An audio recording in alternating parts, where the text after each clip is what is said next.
Bem-vindos a mais um vídeo do canal Conhecimentos da Humanidade. E eu vou fazer uma pergunta meio estranha no começo desse vídeo. Será que as mitologias são uma espécie de um backup da história e do conhecimento humano?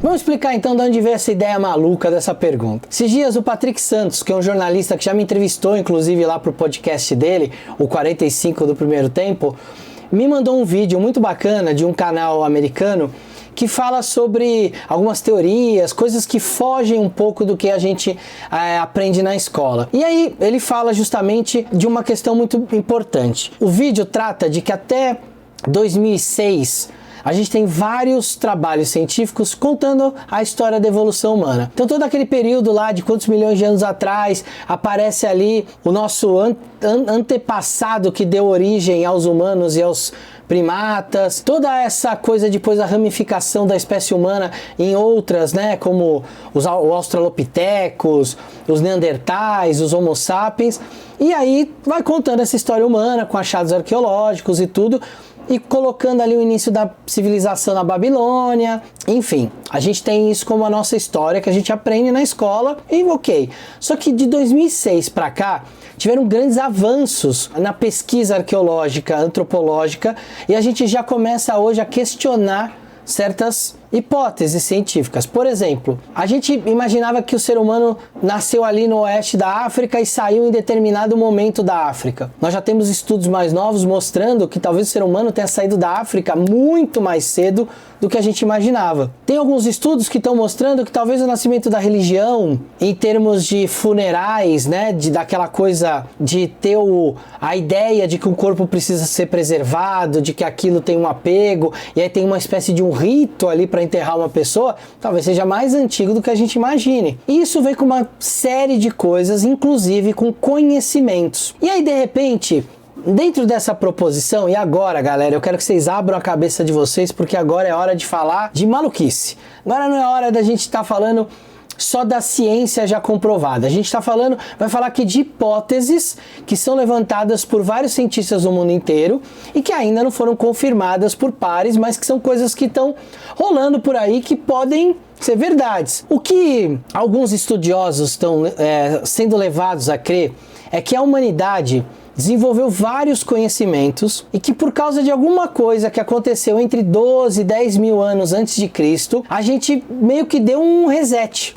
A gente meio que voltou para o zero com relação a esses conhecimentos e que a partir de 10 mil antes de Cristo a gente voltou a desenvolver esses conhecimentos, foi melhorando. Por volta ali de uns 7 mil antes de Cristo, a gente tem de novo ali algo que acontece que dá uma perdida em muita coisa, mas dessa vez a gente retoma muito rápido e aí a gente tem o início da civilização, a escrita, as grandes construções do Egito, como as pirâmides, por exemplo, a Esfinge. E já que eu falei da Esfinge, já existem estudiosos datando a Esfinge de um período muito anterior ao das pirâmides. Talvez ela tenha sido construída quando o céu ali estava na Era de Leão. E aí talvez seja essa a referência. Lembra que as eras vão andando para trás. Você teve a Era de Leão, depois a Era de Câncer, que é a Era das Águas, talvez o dilúvio esteja colocado aí. Aí você vem para a Era de Gêmeos, que é a era onde provavelmente a humanidade começou a ter contato entre ela com outros povos, outras culturas. Depois vem a Era de Touro, que muita gente situa a origem lendária de Atlântida nessa Era de Touro, que seria uma era onde começa ali um conceito de entender a agricultura, onde o ser humano passa a usar o gado e a força física para arar a terra. Depois vem a Era de Áries, a era de guerras, de batalhas, de conflitos entre nações. E aí vem a Era de Peixes, que seria a Era de Jesus, essa era que a gente está vivendo aí do ano zero do calendário ocidental até o ano 2100 e pouco, e aí começaria a Era de Aquário. Então a gente pode pensar que a Esfinge veio lá da Era de Leão, de uns 14 mil anos atrás, e aí a Esfinge teria então uma datação de muitos anos atrás, muito mais do que a gente imaginava, e isso já mostra que existia um domínio de uma técnica de construção que a gente não imaginava que existia até então. A gente imaginava então que com as pirâmides de 3.500 a.C., com a Babilônia também dessa época mais ou menos, a Suméria um pouquinho antes, que eram os grandes iniciadores da civilização.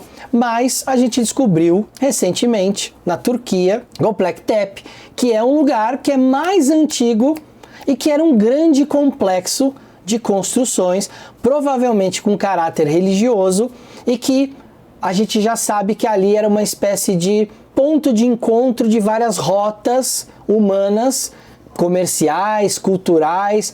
Muita gente diferente parou ali para ajudar na construção daquele espaço, porque provavelmente ali era um local de parada, de viagem, e também porque ali tinha algumas questões únicas, como essa construção de um grande local sagrado que uniu muitas pessoas, mas também por causa de comida, de bebidas que eram oferecidas ali naquela região, e as pessoas costumavam se assentar para ajudar nessa construção. Göbekli Tepe, então, é um espaço ali na Turquia que fez com que os historiadores precisassem revisitar as datas, colocando mais para trás as datas de um encontro humano, de cultural, de uma construção de um grande templo, de uma grande construção, muitos e muitos anos antes do que a gente tinha ali como data acadêmica até então. Então esse tipo de chacoalho que acontece na ciência, na história, na antropologia, na sociologia, na arqueologia, ele é muito importante porque a ciência está sempre se reinventando, sempre olhando para isso e falando, opa, preciso rever minhas datas. Mas isso, então, se começa a empurrar as coisas mais para trás, começa a mostrar pra gente que talvez as coisas tenham se desenvolvido também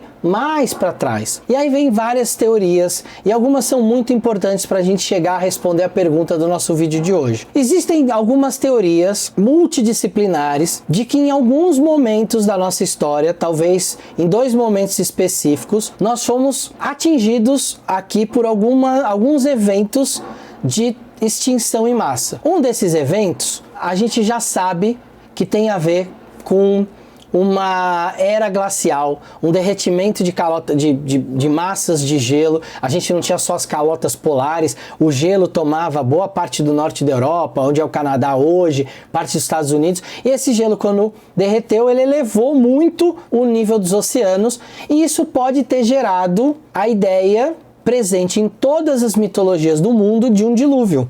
Então essa é uma hipótese.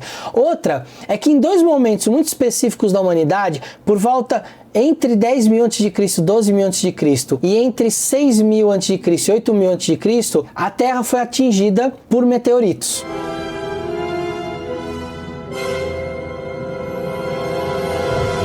Esses meteoritos, ao entrar na nossa atmosfera, se desprenderam em vários pedaços e atingiram pontos diferentes do planeta, causando certas destruições e também o dilúvio, que a gente também vê representado em várias mitologias. Esse primeiro momento, entre 10 e 12 mil, teria sido um momento que causou uma destruição tão grande que a humanidade não conseguiu se reerguer tão rápido. Ela meio que voltou a uma ideia mais primitiva de convivência, e ela teve que reconstruir uma série de coisas. Reaprender agricultura, reaprender olhar para as estrelas, para medir o tempo, reaprender a domesticar animais. Então a gente tem um período ali por volta de 10.000 a.C. que a gente começa a perceber essas coisas acontecerem de uma forma muito rápida. E muitos estudiosos não conseguem explicar porque que de repente, em determinado período de tempo, muitas coisas começaram a aparecer, sendo que a gente passa por um período da história em que essas coisas não têm ali sinais de crescimento, são ao mesmo tempo, sabe? Várias coisas acontecendo ao mesmo tempo. É como se ali de repente, a partir de um certo momento, muitas coisas aparecessem. Fala, nossa, mas por que isso? Então talvez isso tenha sido um reflorescimento da humanidade depois dessa catástrofe, desse meteorito. E aí o que a humanidade faz? A gente precisa voltar a desenvolver esses conhecimentos e a gente precisa se precaver, porque isso pode acontecer de novo. Pode ser que vai cair alguma coisa do céu aqui e vai destruir tudo de novo. A gente tem então muitos textos antigos que têm referências a isso. Sodoma e Gomorra, que são destruídas com bolas de fogo que vêm do céu. A gente tem nas mitologias, como eu já disse, os dilúvios. A gente tem os dragões de fogo que vêm do céu em muitas mitologias. A gente tem na mitologia suméria essa ideia de que existia um embate entre titãs que vieram do céu e que destruíram uma parte de algum planeta, de alguma coisa, enfim. A gente tem essas ideias espalhadas por muitas mitologias. Talvez isso seja mitologicamente uma reminiscência de memória de fatos que aconteceram antes. E aí o que acontece? A humanidade então passou por esse momento. Vai que isso acontece de novo. A gente precisa criar um método de observar o céu para prever quando isso vai acontecer e, ao mesmo tempo, a gente precisa de um método para salvar o nosso conhecimento. Vocês imaginam hoje se a gente passa por um apocalipse zumbi, tipo Walking Dead, e aí a sociedade regride como regride na série, por exemplo, que as pessoas não têm mais energia elétrica. Imagina você, hoje, largado no mundo desse sem ninguém. Será que você sabe operar uma usina hidrelétrica? A internet não vai estar ali para você procurar no Google. Será que você saberia caçar, plantar? Quantas coisas que a gente desaprendeu porque a gente agora tem isso fácil na sociedade moderna. Mas imagina naquela época que as pessoas também tinham pessoas que conheciam muito do céu, de plantação, de domesticar animais, e essas pessoas podem ter sido varridas da face da Terra. Numa dessas quase extinções que nós humanos passamos, 10% da população humana sobreviveu. 90% morreu, a gente quase foi extinto. Imagina então que 90% do conhecimento do mundo fosse extinto. Olha para onde a gente voltaria. Então imagina que essa galera passou por isso e falou assim, a gente precisa criar mecanismos para guardar esses conhecimentos para que a gente não perca, para que qualquer pessoa consiga replicar esses conhecimentos e quem for inteligente consiga absorver. E aí como é que eu faço isso? Eu crio uma didática, eu crio uma história para contar, né? Uma aula ou um vídeo como os que vocês assistem aqui no canal, nada mais são do que uma espécie de eu transferir conhecimento. E eu crio uma história, eu conto, eu tenho uma oratória, uma dialética aqui com vocês. Os nossos antepassados se ligaram que contar história era um bom jeito de passar conhecimentos adiante. E aí, as histórias que eram mais literais, mais diretas, olha, precisa fazer isso por causa de tal e aquela estrela, começaram a virar grandes histórias. Então, em vez de eu falar, olha, tem ali um asteroide que vai vir, um cometa que passa de tantos e tantos anos, eu vou dizer que aquilo é um deus. A mitologia do deus Lugh, para os celtas, que muitos estudiosos modernos acreditam que está ligada ao Sol, não tá ligado a um cometa. A gente ainda vai fazer um vídeo sobre isso aqui. Então olha só, a própria mitologia tem a história de que o deus Lugh está ligado à luz solar, mas ele está ligado na verdade a um cometa. Esses objetos celestes eram muito importantes e às vezes eram eles que prenunciavam que a Terra podia ser atingida. E aí por volta de 6 e 8 mil a.C., de novo, a gente teria sido atingido por esses meteoros. Tem um livro que eu gosto muito, que eu já falei aqui no canal, que é o Máquina de Uriel, e ele fala sobre essa hipótese. Inclusive, pesquisadores conversando com vários cientistas diferentes, trazendo várias visões diferentes. E aí, nessa visão, que é uma hipótese, de novo, a gente está viajando aqui, galera, vamos abrir a mente hoje.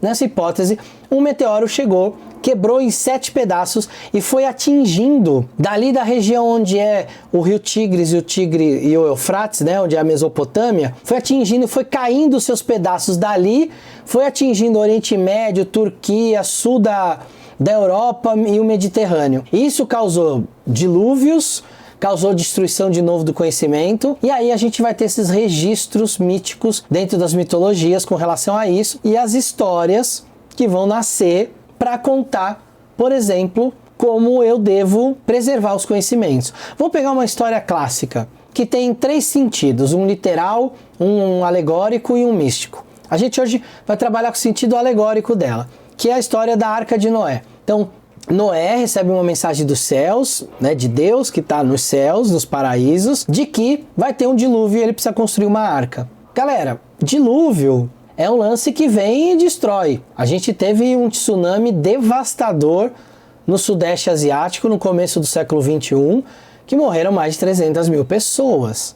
300 mil pessoas. A gente tem 7 bilhões de pessoas hoje na Terra, a gente tem mais gente hoje na Terra do que já teve em toda a história da humanidade junta. 300 mil pessoas há 12 mil anos atrás, 6 mil anos atrás, era muita gente. Então se acontece um evento cataclísmico desse de pegar ali, desde o Oriente Médio até a ponta da Europa, era muita gente que ia ser afetada, porque ainda naquela época a maior parte da comunidade humana estava concentrada ali. Então era muita gente, isso era muito traumático. E aí quando você pega uma história de arca de Noé, então vai ter um dilúvio, vamos guardar numa arca.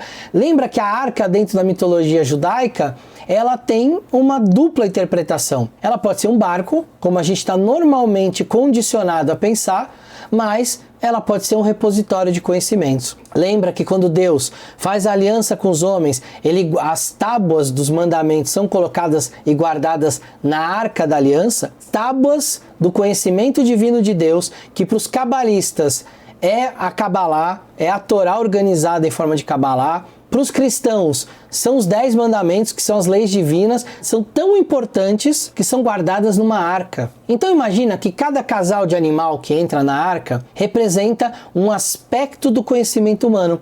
Vamos imaginar que essas sociedades eram anímicas, ou seja, elas viam a representação divina na natureza. E elas vinham de anos e anos e anos, de séculos e séculos e séculos, de milênios de representação xamânica. Ou seja, os animais tinham um sentido não só literal de que era um casal de leão, não, era um pensamento anímico xamânico.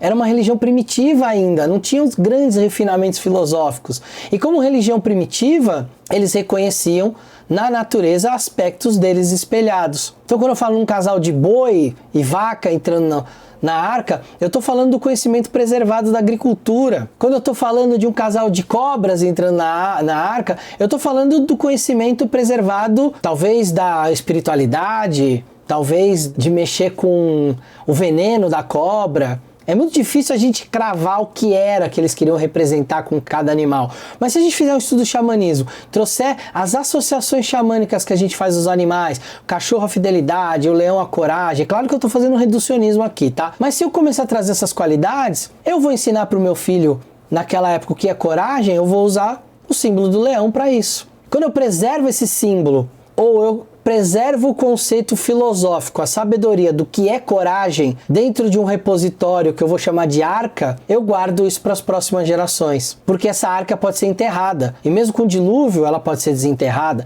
pode ser guardada numa caverna, em cima de uma montanha, que é como termina a história de Noé, né? Olha que bacana. Eu guardaria uma arca num lugar alto para fugir do dilúvio. E aí eu preservaria os conhecimentos humanos. Tanto é que mesmo com todas as tradições mundiais documentadas de 5.000 a.C. até 600 a.C. ali, que tem essas mitologias falando de dilúvios ainda, sumérios, babilônicos, australianos, judeus, mesoamericanos, indianos, a gente não tem uma perda de conhecimento da humanidade. Os conhecimentos da humanidade são preservados. E a sociedade humana não sofre com essa nova agressão natural, ou para eles uma agressão divina. Ah, Sodoma e Gomorra foram destruídas, mas o resto foi salvo, porque eram cidades que o pecado reinava, mas de repente só foram as azaradas do meteoro cair em cima delas. Então, respondendo à pergunta, as mitologias se tornaram uma forma da gente guardar os conhecimentos humanos, sejam psicológicos, sejam morais, sejam éticos, sejam científicos. E a gente começou a trazer. E é por isso que hoje, muitos cientistas, quando pegam as mitologias para estudar, acabam descobrindo nelas grandes descobertas científicas. Quer um exemplo? Troia era considerada por muito tempo uma cidade fictícia criada por Homero dentro da ideia da Ilíada e da Odisseia. Até que um pesquisador, um arqueólogo alemão foi lá e falou: não, deve ter existido. Lendo os textos, fazendo estudos, ele descobriu a localização da cidade de Troia. E hoje a gente sabe onde está a cidade de Troia por causa desse cara que investigou uma mitologia. Então as mitologias têm fundos de verdade. As mitologias têm uma lição ali para aprender. É por isso que quando a gente lê a Bíblia, tem muitas coisas que são metafóricas. E a gente precisa aprender a ler isso lá dentro.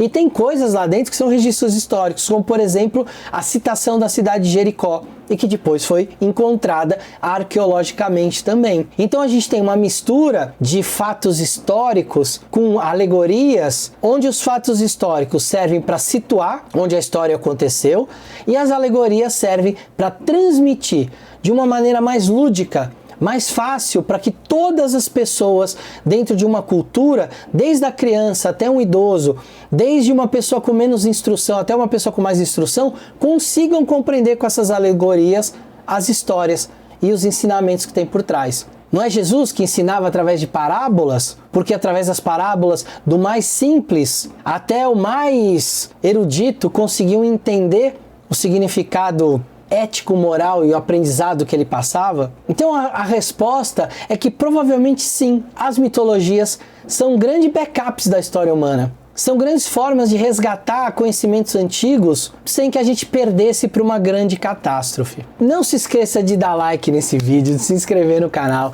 Conhece o nosso sistema de apadrinhamento lá no catarse.me/conhecimentos da humanidade.